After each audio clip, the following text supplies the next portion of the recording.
data. Let me suggest that Dr. Harris's answer is to an issue different than your question. Oh, I'm sorry. Because I think that Bill and Jennifer will tell you that there are extensive logs of who logged in and who made changes.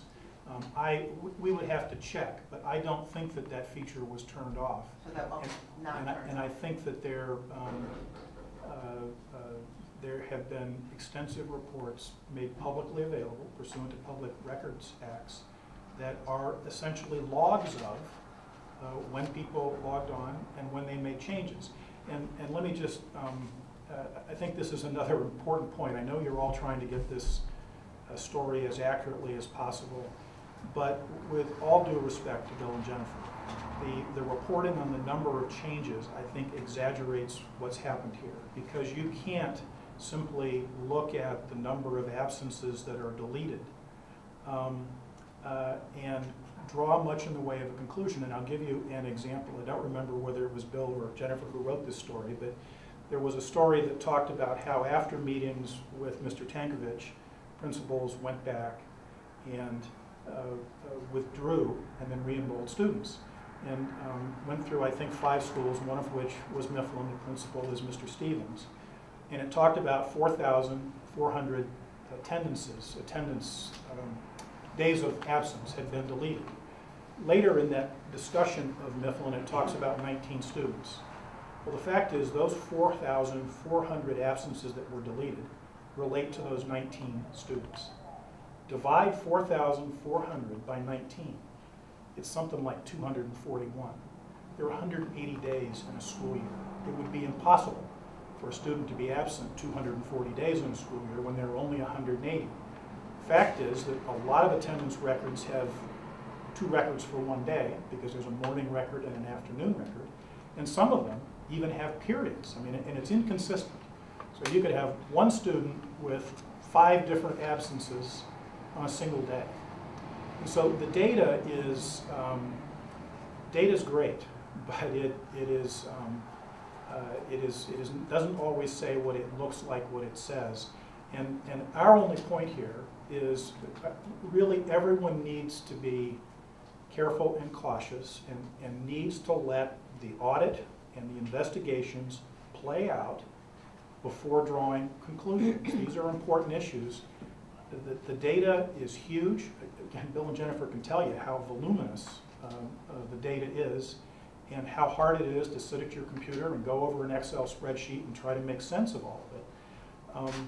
And so we're trying hard to get to the bottom of it. I have to say I was pleased to hear the Auditor of State say that these 5 school districts, he used the word reasonably cooperative.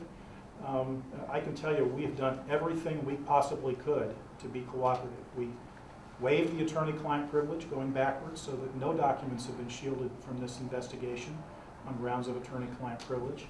We've responded to subpoenas. We've responded to public records requests.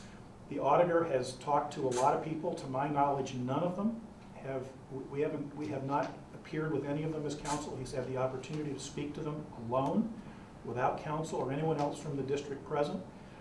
He's had every report that he could ask for, we have provided. I mean, a tremendous amount of effort, and when it's all done, a tremendous amount of cost will have been incurred by the district to try to facilitate this investigation. And so we believe he's acting in good faith. I know that the district is acting in good faith. And I thank you for that. But the reason why I asked you that question was because I was curious if that feature was not turned off. Can that be helpful in helping you find out what happened with some of those missing files? I think what we have to do is look at what the auditor is looking at is actual pieces of paper in a manila folder. This is So low tech. So that's what it was. Okay. Yes, and actually there are electronic files that say that these students were absent on particular days. The electronic files are there.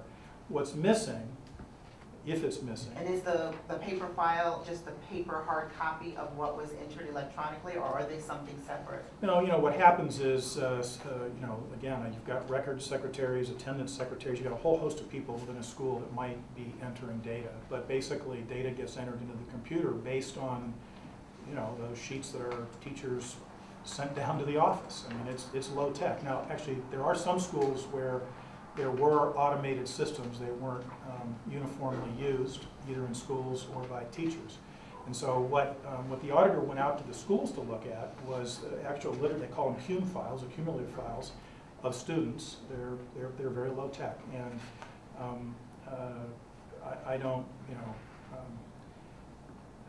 they may not be complete. We don't know. We haven't seen them. What she's referring to is the auditor said that he would like to recommend that legislature make it illegal to turn off the logging software that records who makes changes to what data and where, because he found that some districts across the state have turned off that feature of their EMA system. So I think the question is, did Columbus always have that tracking on? It seems like they did it at most of the points that we talked about. Is there ever More than probably you like. They kept it on, and you can. It's there in great big piles. I don't know the answer to whether it was ever turned off. I haven't seen any evidence that it was turned off. Okay. We met everybody's needs here. All right. Thank you so much.